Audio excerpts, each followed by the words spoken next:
Afternoon, I'm Norman Landicho, Sales Consultant of JMC Makati Branch.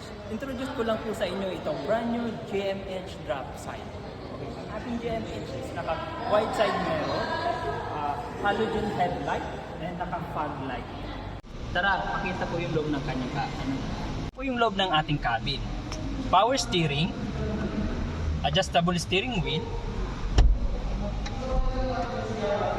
with 5-speed manual getrag transmission. Maluwag din po yung kanyang legroom, manual window. Ito po yung kanyang stereo.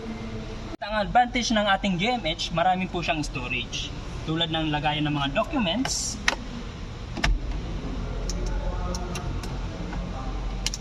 cup holder, coins and card.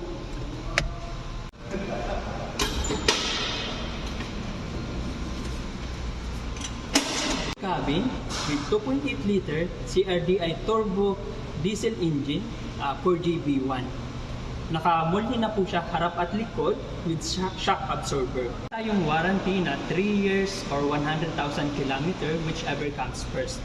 Ang cover po ng ating warranty ay ang transmission, engine, and differential. Ipakita ko naman sa inyo yung kanyang drop side body. Ang length po ng kanyang drop side ay 10 feet. Naka-checkered flooring with 2,000 kg payload capacity.